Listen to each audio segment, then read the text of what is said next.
لہٰذا جب کسی آدمی کو آپ نے یا میں نے، آپ اور میں سے مراد انسان ہے، غلط ماحول میسر کر دیا ہے تو امتحان لینے والا اس کے عذر کو تسلیم کرتا ہے اور اس کو رعایت دیتا ہے. بالکل یہی آخرت میں بالکل عذر مانا جائے گا، آخرت میں اس کا عذر مانا جائے گا. اس کو قرآن نے بیان کیا. میں نے آپ کو مثال دی. یہ تو اللہ تعالیٰ فیصلہ کرے گا، آپ اپنی طرف سے کیسے کہہ سکتے ہیں؟ لیکن میرے پاس اللہ کی کتاب موجود ہے، وہ مجھے بتا رہی ہے. آپ اسے ایک مطلب نکال رہے ہیں، احمد صاحب کچھ اور نکال رہے ہیں. احمد صاحب سے بھی پوچھ لیجیے. لیکن مجھے یہ حق ہے، جس طرح آپ کو کائنات کا مطالعہ کرنے کے بعد اپنی رائے دینے کا حق حاصل ہے. کائنات ایک ہی ہے، احمد جاوید صاحب کے لیے بھی اور آپ کے لیے بھی، میرے لیے بھی. آپ اس کا مطالعہ کرتے ہیں اور مجھے سائنسی اصولوں سے واقف کرتے ہیں. لیکن اسی طرح قرآن بھی آپ کے لیے بھی ہے، میرے لیے بھی، احمد جاوید صاحب کے لیے بھی ہے. اور مجھے اس کا مطالعہ کر کے اپنا حاصل مطالعہ پیش کرنے کا حق ہے، آپ کو اپنا حاصل. لیکن ایک بڑا بنیادی فرق ہے. جی scientific method is the big difference that Pervez is talking about. جب پرویز اور میں اگر کسی سائنٹسٹ کے طور پہ اگر کسی نقطے پہ اگر ہم ایگری نہیں کرتے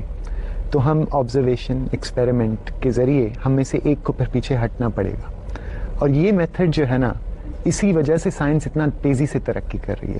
اور یہ میتھڈ جو ہے یہ مذہب میں اور دوسری چیزوں میں اپلیکیبل نہیں ہے. نہیں، ہم مذہب میں بھی یہی اختیار کرتے ہیں. یعنی قرآن مجید کے بارے میں ایک مفکر ایک نقطہ نظر بیان کرتا ہے، اپنے دلائل دیتا ہے، میں اس کی تردید کر کے اس کے دلائل کی نفی کر دیتا ہوں. اگر ایسا ہوتا اس کے بعد دنیا قبول بھی کرتی ہے، مانتی بھی. اگر ایسا ہوتا تو پھر انٹرپریٹیشن میں بھی ایک زیادہ نقطہ نظر ہے. ہاں، لیکن اگر متصادم ہے. ہاں بالکل، اگر ایسا ہوتا تو اتنے سیکٹس اور اتنے ریلیجنز نہیں ہوتے.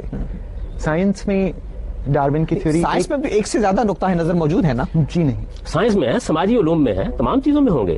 یعنی انسان اختلاف کرے گا، اختلاف میں کوئی حرج نہیں ہے. لیکن میں ایک بات عرض کرنا، جب اختلاف ہوتا ہے سائنس کے اندر تو اس اختلاف کو دور کیا جاتا ہے تجربات، مشاہدات اور منطق کی بنیاد پر. تو چلیے، اگر آپ کی سوچ یہ ہے اور آپ کی سوچ یہ ہے، ہم ایک تجربہ کر سکتے ہیں. آپ پریڈکٹ کریں کہ اس تجربے میں کیا ہونے والا ہے اور آپ کریں کہ کیا ہونے والا ہے. پھر ہم مشاہدے کے ذریعے سے یہ جان سکیں گے آیا کہ یہ بات درست تھی یا یہ بات درست تھی.